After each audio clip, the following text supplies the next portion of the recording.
Hi, Gareth. We can't hear you. Unmute. Thank you, Anna. And I'm so sorry. And I think I also completely failed to open the breakout room. So I'm sorry about that. I will start again. So imagine yourself, we're going to talk about the magic show today. Imagine yourself not so long ago, at a time when magic shows were a big deal. And they're still out there. You can still go see magic shows. They occasionally come to Atlanta, and there are little ones and big ones. But back in the day, they were a really big deal, like the circus or the traveling troupe of actors and actresses would come to town. And so people would go into this big space and see the magician perform. So the magician came to this town every year. And one young person who'd seen the show 2 or 3 times before, excited with everybody else about the show, he thought, I'm going to do something special this year. I'm going to participate in the show in some way. Maybe I'm going to do some magic. I'm not sure what it is I'm going to do. But in anticipation of this young person arrived early, got up on the stage and kind of hid in the background behind all the props on the stage. So everybody else traipsed into this auditorium or this tent, and the magician came out in their formal clothes, dark room, and this young person was watching the magician to anticipate what they were going to do. And it was just shocking because he didn't see magic. This young person saw trapdoors and hidden pockets and sleight of hand. It was utterly not what this person was expecting. It was astonishing, absolutely captivating, but it was not the show this person was expecting. So at some point in the proceedings, this person distracted themselves from what was going on and looked at the audience. And everybody in the audience was, just enthralled by the magic.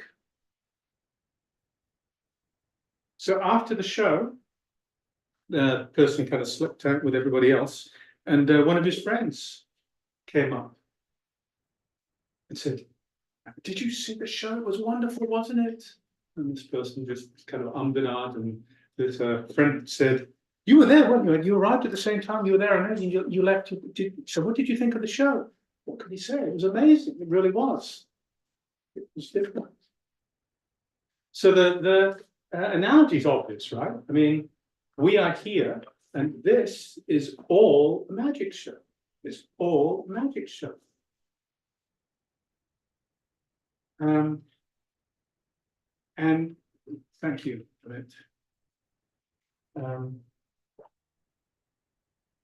the point, I guess, is we don't see in the magic show, you see a card or you see a rabbit, or you see somebody and then you see a box and then they get into the box. You don't see what's actually happening. You see signs. And these signs point to expectations that we then create, to stories we create. Stories we assemble, most of it we assemble with stuff that's already in here. Or in here.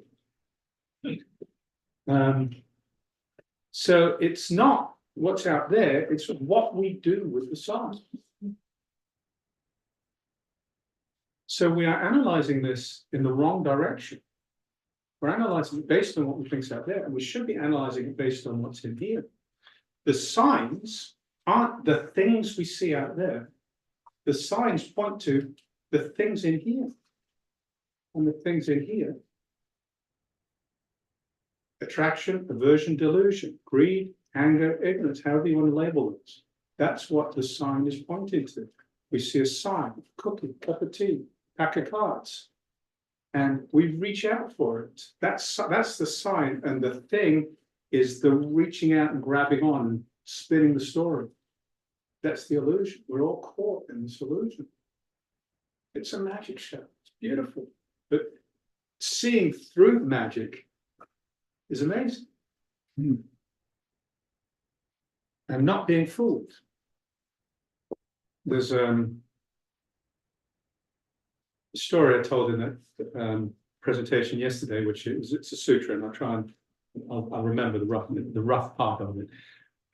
Somebody was blind, so the Buddha tells this story about the path, and he says, imagine somebody who's blind, and somebody comes up to them with a dirty rag and says, rub your eyes with this, and you'll be able to see. And the person rubs their eyes with a dirty rag, and nothing happens.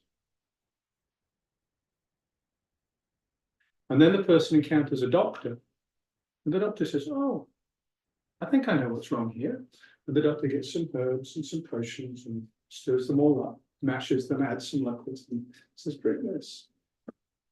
Person can see. It's a miracle. Not a miracle, it's just medicine, it's just cure. And when the person could see, they said, oh no, just for how long was I fooled by that person with a dirty rag? The same's true with our lives, Buddha said. Just imagine, you don't see clearly. You're reading the signs wrong, you're reading the signs in the wrong direction. If you read these signs right, you will be able to see clearly. This is a teaching that will help you see clearly. And when you can see clearly, oh, how long was I fooled? There's, can I remember this? The Tibetan, I can't even remember who this is from. Listen up, old bad karma Garrett, you dweller in destruction. For ages now, you've been beguiled and entranced by appearances. Are you aware of that? Are you? Don't let yourself get carried away by this fake and empty life. And it goes on a little bit. I can't remember who the person who came up with that is, but it's powerful. Because that's what happens if we just slow down and see that we're being fooled.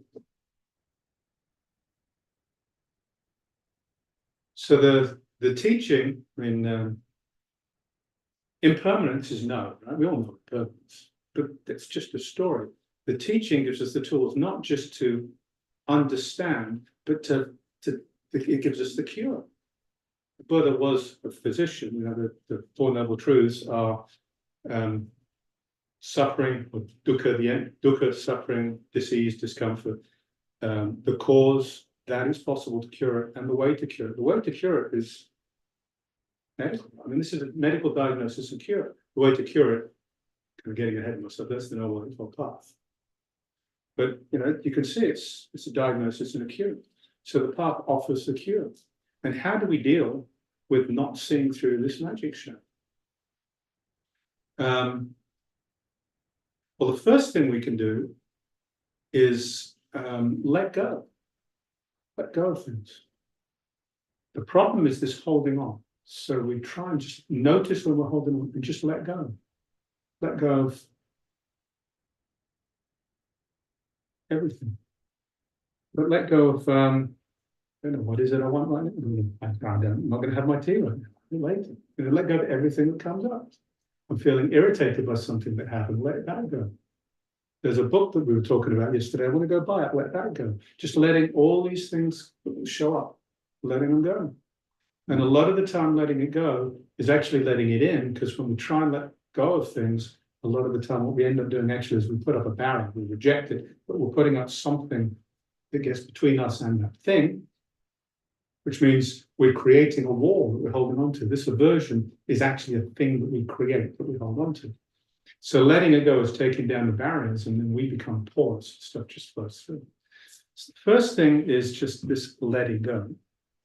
And I'll come back to letting go in a minute, because that actually goes to the spacious awareness that I was going to talk about, but I will touch on anyway. The other thing we can do is we can investigate. Now, in a number of traditions, the central practice is the letting go practice. And it's really, really crucial practice. But there are risks of being one-sided in this. And the risks of letting go without investigation are, if you don't see clearly, then you may not really be letting go properly. You may not be letting go of everything. You run the risk you're still lopsided. So the investigation, I think the two of these, and there's obviously risks if you investigate, but you don't let go because you're still holding on to things. In the investigation, this is the practice of the Noble Eightfold Path. Right, and the right wisdom practices, view of thought or intention, and then the ethical or virtue practices, and then the concentration practices, the samadhi practices. But a very simple shortcut of this is cutting straight to. I teach two things. I teach dukkha, suffering, suffering, uncertainty, discomfort, disease, and I teach the end of dukkha. And to simply see the cause of dukkha is to see its end. And the cause of dukkha is holding on to things. So really, it is the practice of seeing that in action. And the simplest way to do that is to practice looking at impermanence. Everything that arises will pass away. Everything that arises will pass away. So simply seeing this, and if we see that, if we see the arising, abiding, and cessation of everything, and we deeply start to realize that everything we see is going to pass away, and that is what causes dukkha, then we realize there is nothing, there can be nothing in any dharma to hold on to say, this is mine, this is myself, this is what I am. It just can't, there's nothing there. And where we look for this impermanence, where we look for this, where we look for this impermanence, if you think back to the magic show, it has to be in here, not out there, because we're not going to see it properly if we look out there. It's like trying to see the magic tricks by watching the magician from in front. Well, he's hiding all the stuff behind him. You've got to kind of come in behind and see the magic unfolding. And the things we create, the thing that is the object of the magic, if you will, it's not what's out there, it's what's in here. Because this is the greed, anger, and delusion that is the center of this. That's why we create it. And this impermanence, this inconstancy, this is the very nature of existence. The central teaching really is dependent origination. The Kaccayana Sutta, which is one of the central teachings, the Buddha talks about, somebody asks him about waking up, about being self-realized. And he says, well, we just simply avoid the two extremes. There's the extreme of existence, which is what happens when we create these things, when we don't penetrate the illusion, we don't penetrate the magic, and we allow this story to form a thing. That's existence. On the other side, and this is one of the, the unbalanced path can lead to this other side, which is non-existence. We say, well, it's all a trick, there's nothing there. We'll get to non-existence, nihilism. Also incorrect. Avoiding these two extremes. And that doesn't mean bouncing between them and having a little bit of this and a little bit of that. It means not touching either. These are the two banks of the river. Go straight down the middle of the river. Don't touch either bank. Avoiding these two extremes, the Buddha teaches the middle way. That is the teaching. Don't touch existence, don't touch non-existence. Recognize the nature of everything is dependent arising. Everything is cause and effect. Because this comes into being, that comes into being. Because this is, that is. Because this ceases, that ceases. Because this has come to an end, that has come to an end. The two phrases there, this comes to be, that comes to be, that's linear in time. Because this is, that's instantaneous. There's no time. So it's really complicated, but it's really simple. So seeing this dependent origination, that when we are drawn in by the magic, when something registers with the magic, it causes this greed, this attraction, this aversion, or this ignorance and delusion to arise in here. Coming in here and seeing this is what allows us to see through the magic. And seeing through the magic is the end of dukkha. And the end of dukkha actually isn't really an end of anything that matters. People say, well, I don't want that because I like my ice cream. But think of it in this way. This is actually about what in another tradition is called the peace of God, which passeth all understanding.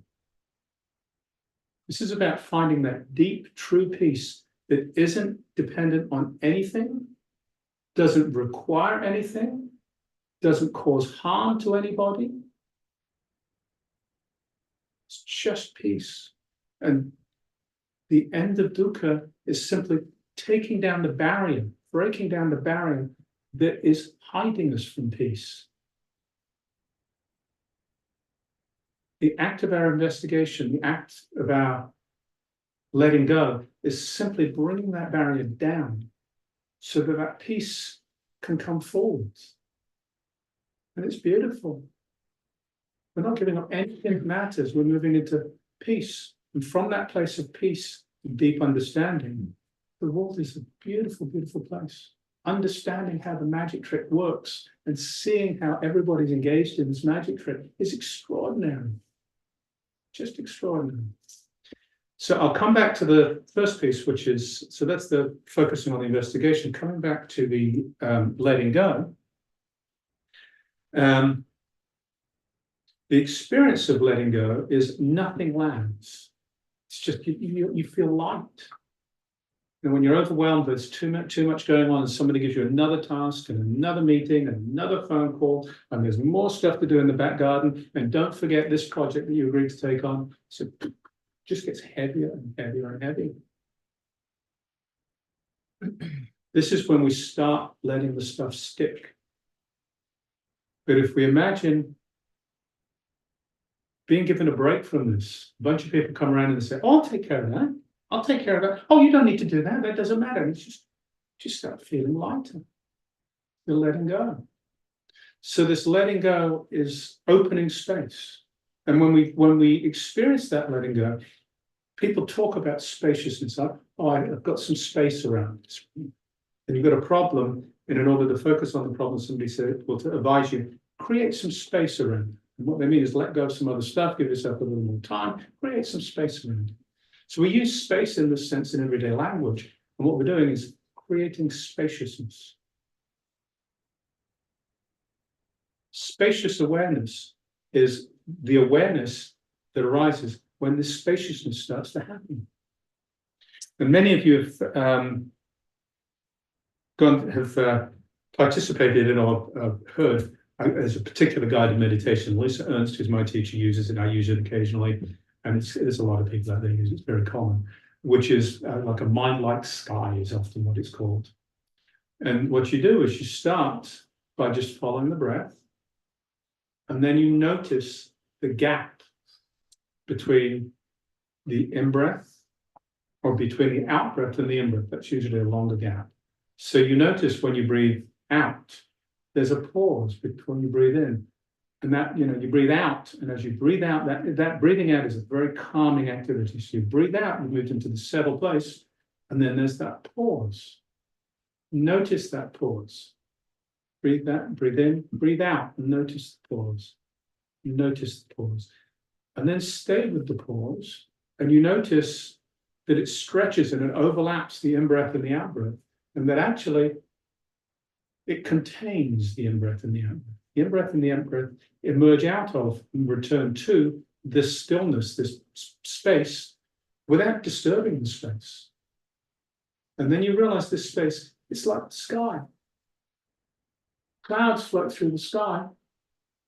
Nothing obstructs, nothing really damages the sky. They obstruct the sky for a little bit and then they move on. So this spacious awareness is having a mind like sky.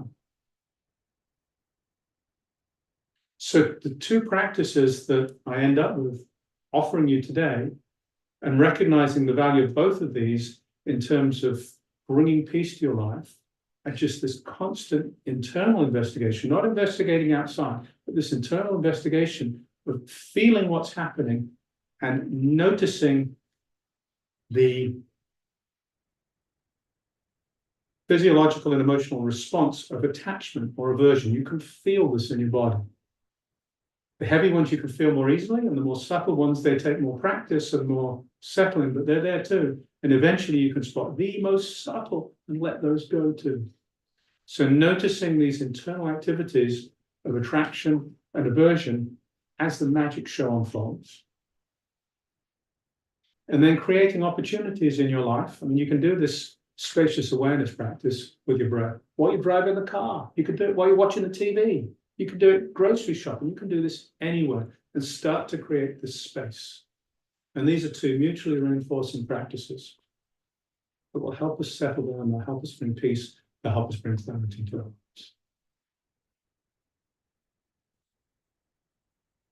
What I have for you today, please, Sophia. Question.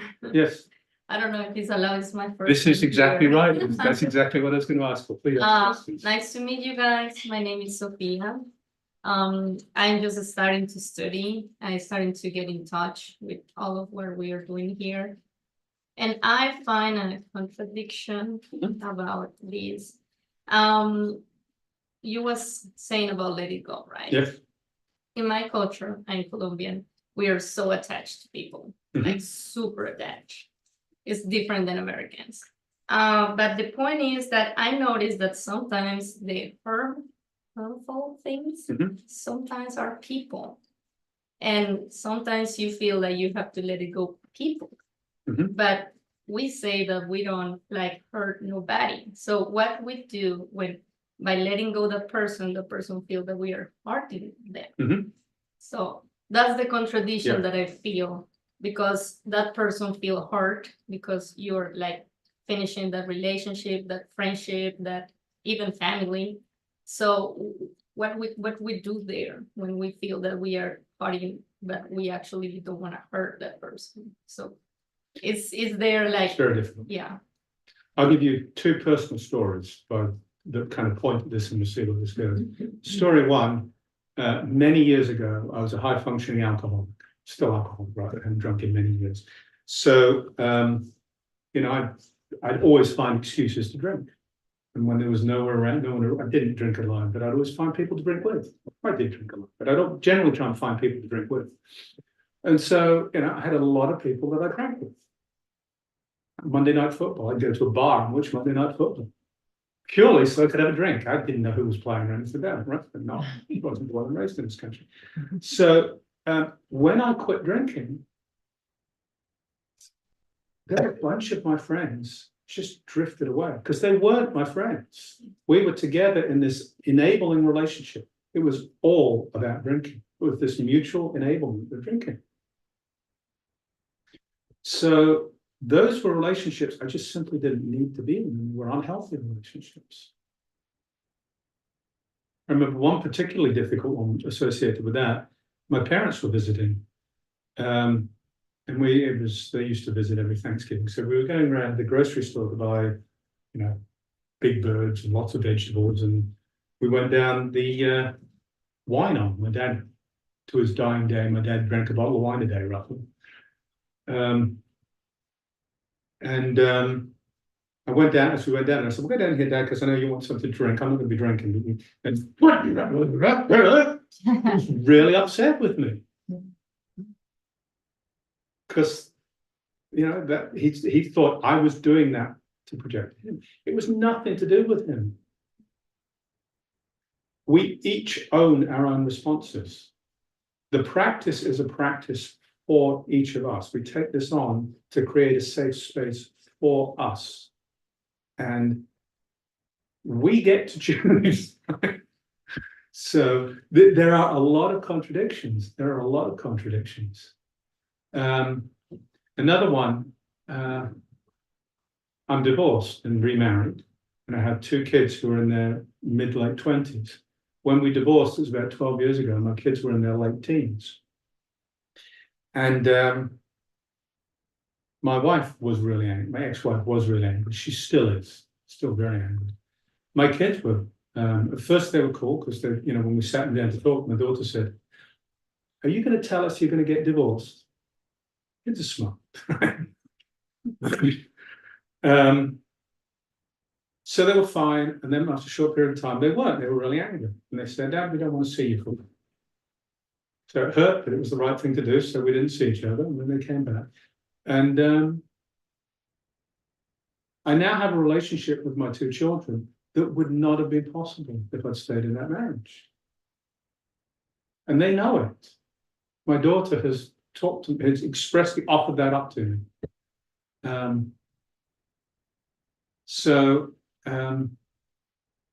In the long term, when we are much stronger. Our practice is much stronger. We are much more self-aware, self-regulating, and we can really let go of these things that are arising in us. Because the difficult relationships, stuff's arising in here. And when we can really let go of it before it arises, we can move into difficult relationships, and we can find them not very difficult, because we move into them with nothing but love and compassion. But when we're not there, when we're not able to see clearly, we enter that space with this difficult person, and these complicated emotions arise. It's not what's going on out there, it's what's going on in here. It's always what's going on in here. That's the point of the magic trick. These very difficult emotions will arise. You can feel them. I find it like around my chest and my throat. You feel these things arising and tightening, and then they just kind of take over. So when you're in that situation, you can't do anything about it. You've got to get out of that situation to regulate yourself. So there are skillful ways of doing it. You can say, you know, I love you very much and just need some space. Yes, I'm going to come home and visit, but I'm going to stay in a hotel. I'm not going to stay in the house. I mean, the things you can do that are skillful that allow you to kind of bridge the gap. But fundamentally, what it's about is this is a practice that allows you to find peace. And the magic comes back because when you find peace, when I find peace, it means my presence in the world is a safer presence. People find the peace here. And I can be back in the world as that very positive thing. So, but it's not, it looks a very selfish act, and perhaps in the short term it is, and there's certainly a selfish element to it, but it's also profoundly altruistic, because what you're doing here, you are doing for everybody else. Is that helpful for Sophia? Yeah, thank you. We should. And I address Sophia for a second. Sure. Well, if Sophia's okay with you addressing it. Yeah. Many years ago, I had to divorce. This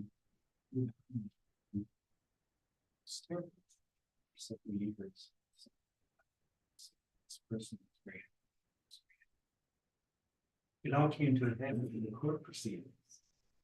Sitting across the table in a pre-trial.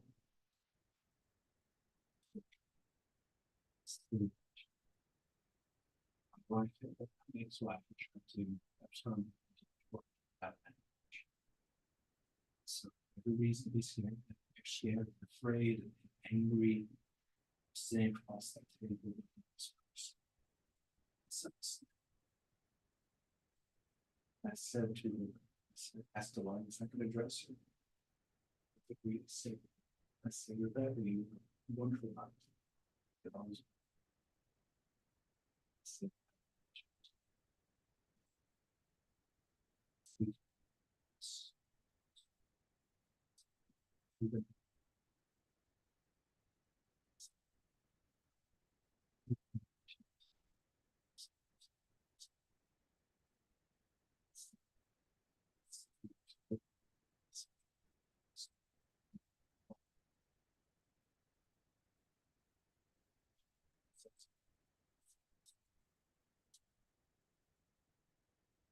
Sometimes the fear of letting go is that it's a sense of loss. But it's not loss, there is a loss.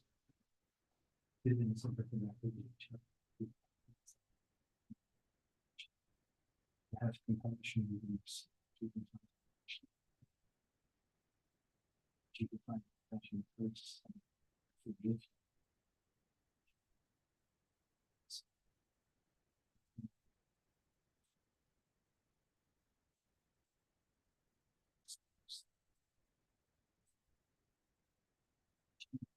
Reach.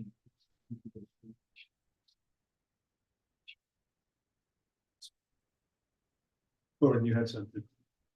Yeah.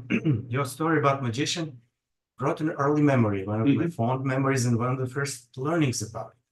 So I was 20 and I had some other friends that were Osho disciples. I was not. Yeah.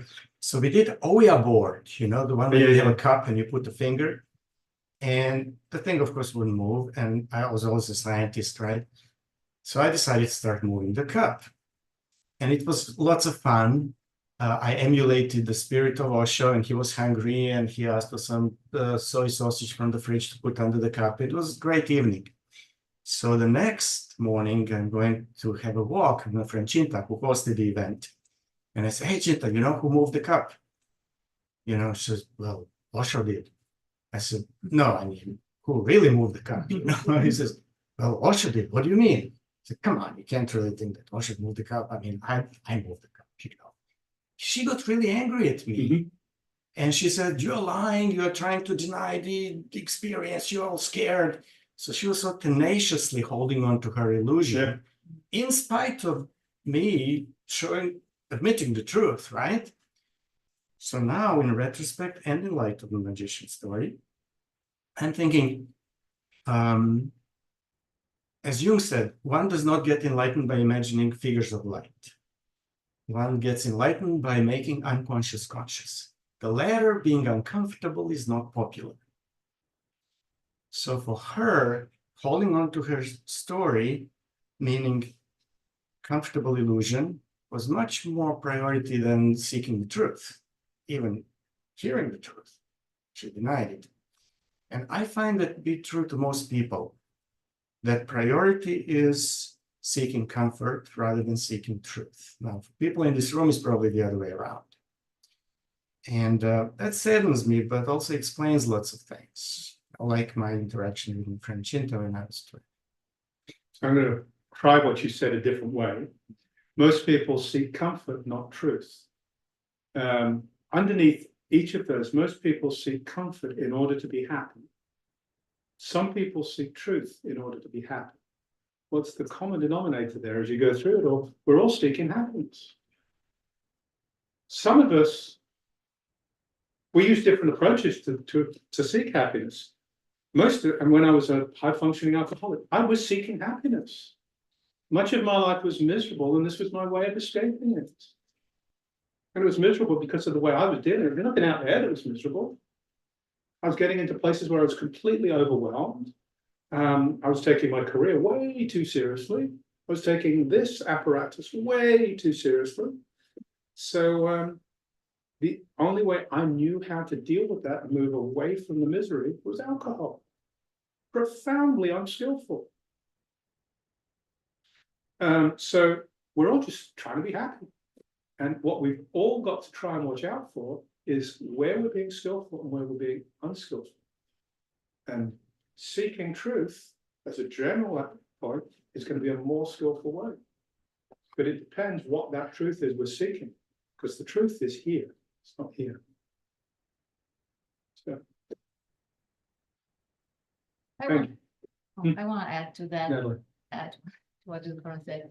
I think that most people are neither seeking comfort nor truth, but they're seeking to create a model of reality that is going to help their survival.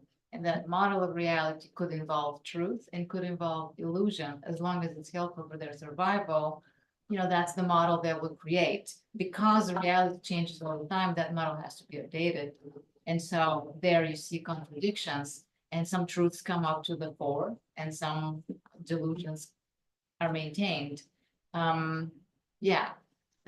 I'm going to add to that, twist that, because I understand you're coming from a biological imperative perspective. But this particular form, this human form, has this neofrontal cortex, which actually overrides a lot of that biological imperative. So for the most part, those two align, but not always. Not always.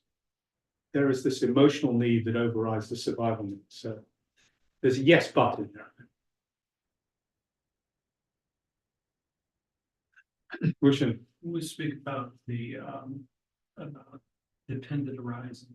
Mhm. The independent, but is it true to look at the Heart Sutra, which speaks of emptiness? It's speaking of everything is empty of independent arising. Mhm. It's true, because that's what I've come to realize in this. I just want to make sure I'm right following that. So all things are empty of independent arising. All things are empty. Let's say everything is causal. And that such as it can't be, it should not be grasped onto because it doesn't last. This is true. Yes. And to understand that in the head is useful but dangerous. Emptiness is actually, it's an experience. When this dependent origination is truly understood, and there's that clarity of there being nothing to hold on to, nothing that's mine, nothing that can call me, myself, or I. The experience of emptiness is what it's really pointing, not the understanding of emptiness. But yes, that's good. Just to plug in my radical understanding of that sentence, everything is empty. There is no there is no dependent origination either.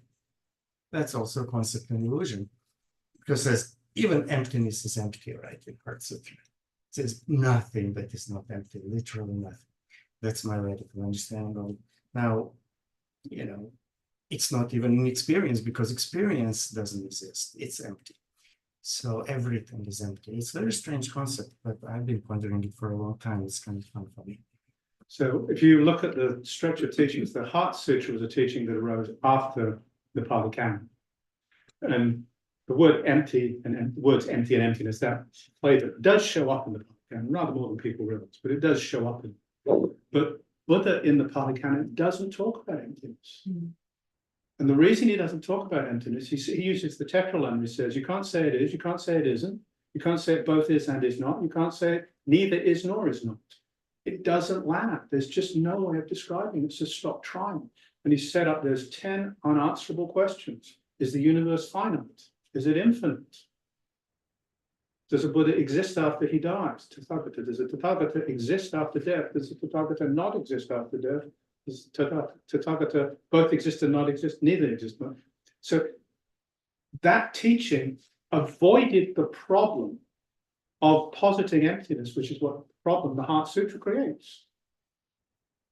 So once you've posited emptiness as a thing in a Heart Sutra, you have to then come in later with, well, emptiness is also empty.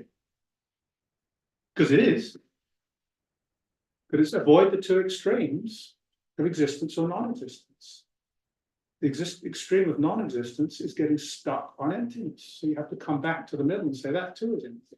Don't get stuck on either extreme. So once you posit things, you create problems. It's easier if you don't posit things. Just practice, and that's why I'm saying emptiness is an experience. Negation. Experience, you're right. Experience is the wrong word, but it's the closest I can come. What else, folks? We've got just a few more minutes. Go I got one for you. Can I tell you something? One of my spiritual teachers, Jackie Chan, in his movie Gods and Hello. So he said one sentence that was quite profound. He said, if one does not attach himself to people and desires, never shall his heart be broken. But then, does he really fully live? So I'm like, sure, I can keep my heart unbroken if I don't attach myself, but would I want to do that? Or I would prefer my heart to be broken and experience love and attachment and connection. I choose the second. So I choose some suffering in order to experience certain things that I would have otherwise missed. And that's a personal choice and for everyone to make. And Khalil Gibran says, I want to laugh with all of my heart and cry with all of my tears. So I personally choose to have some suffering in my life. I don't want to get rid of it because I want to experience of crying with all of my tears as part of life. And I understand your mileage may vary. Where on that thing you want to choose to be. Yeah, and the teaching leads to complete liberation. It's not what everybody wants to do, sure. But the Jackie Chan, as it relates to the that statement about the heart being broken, it is the understanding of attachment in that statement is different than the understanding of attachment in these teachings. And that's why it's often written down as non-attachment. And it is to, so for example,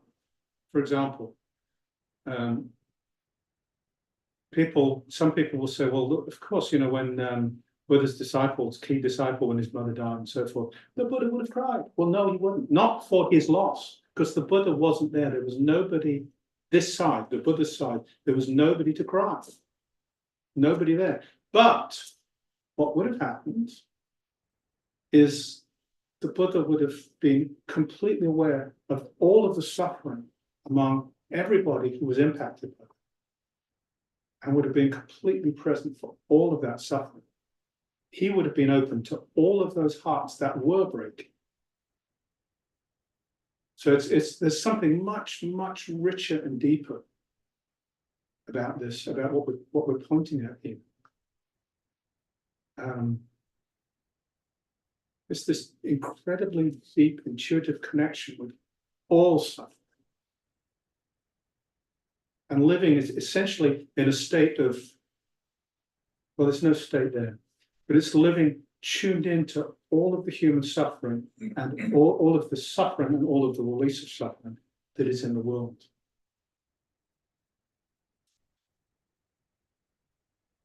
Richard. So it's like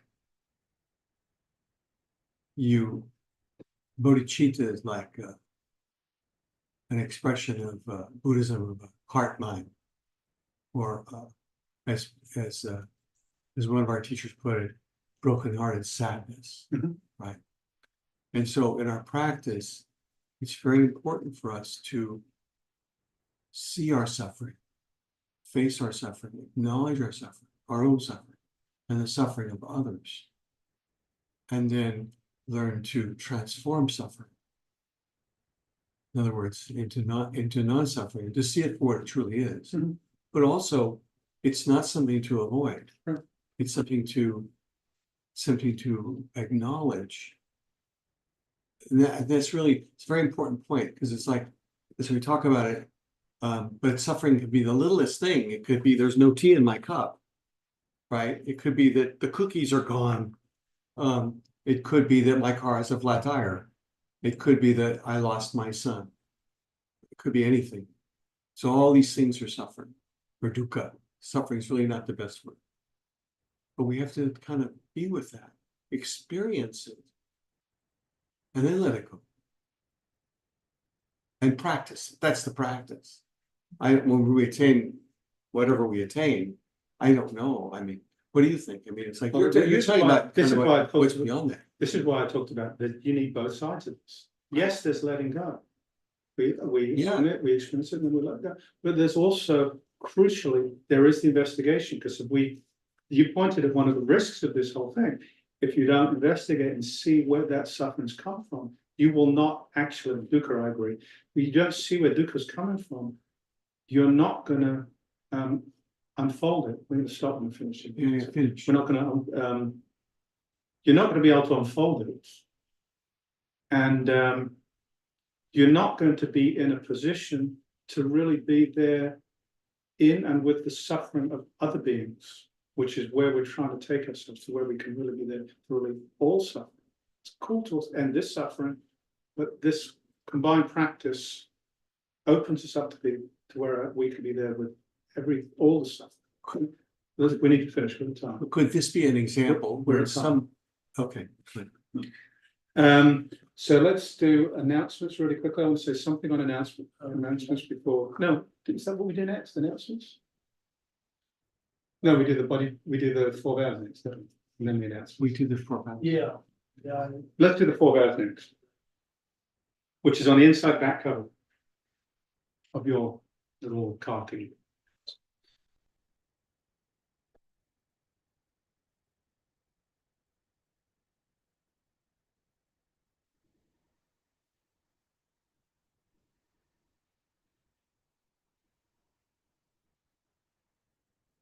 Being done, to awaken them, illusions are inexhaustible, to end them. The harmonies are boundless, to enter them. The Buddha way is unsurpassable. I vow to enlighten beings of numberless. I vow to awaken them. Delusions are inexhaustible. I vow to end them. The dharma gates of bliss. I vow to enter them. The Buddha way is unsurpassable. I vow to embody them. Beings of bliss. I vow to awaken them. Delusions are inexhaustible. I vow to end them. The dharma gates of endless. I vow to enter them. The Buddha way. To embody it.